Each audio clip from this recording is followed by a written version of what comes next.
The Violin of Windvale. In the peaceful village of Windvale, every home had flowers in the windows and windmills spun slowly on the hills. The villagers were famous for one thing: they all seemed good at something. Some painted beautifully, some ran like the wind, some sang with voices as clear as bells. Everyone, except Lena, or so she believed. At school, when prizes were given, Sophia won for singing, Daniel won for math, Max won for sports. Lena sat quietly, clapping for everyone else. "I'm just ordinary," she often thought. One afternoon, she walked past the village square and stopped near an old wooden shop she had never really noticed before. Above the door hung a faded sign: Emil's Violins Instruments with a Heart. Curiosity pulled her inside. The room smelled of pine, wood, and varnish. On the walls hung violins of every shape and shade. In the middle sat Grandpa Emil, white-bearded and gentle-eyed, polishing a violin that seemed to glow. He smiled. "Ah, someone who listens to silence." Lena blinked. "I wasn't talking. You didn't need to," he said. "Your eyes spoke."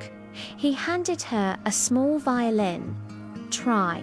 "I can't play," Lena whispered. "Then let it teach you." Her hands trembled as she held the bow. She closed her eyes and drew it across the strings. The note wavered, then flowed. Soft, clear, sad, beautiful. It felt as if the wind outside began whispering with the violin. Something warm rose through her chest.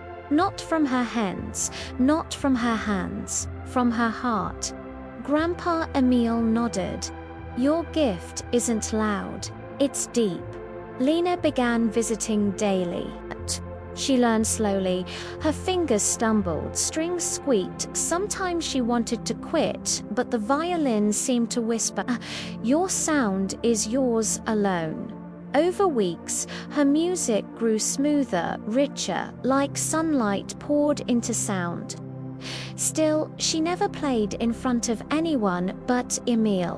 One day, a notice appeared at School Windvale Festival Talent Evening. Students buzzed with excitement.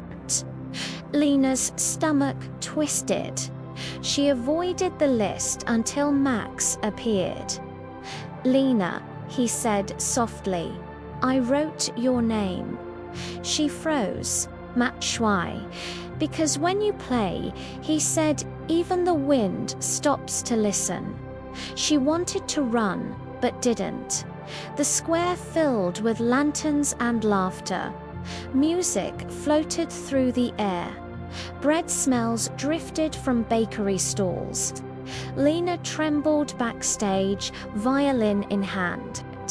What if they laugh? What if she makes mistakes? What if she really is ordinary?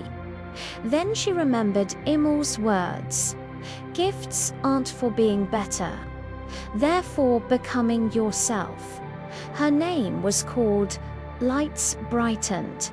The crowd fell silent. She placed the violin beneath her chin. Her heart hammered, then softened. She closed her eyes and thought of Windvale Hills, spinning windmills, birds, and the soft evening breeze. She began to play. The first notes trembled, the next ones grew. Soon the music was auntie just from the violin. It was from everything she had ever felt, but never said out loud. Children stopped whispering. Adults stopped chewing. Even the lantern flames seemed to still. When the final note faded, silence remained for one breath.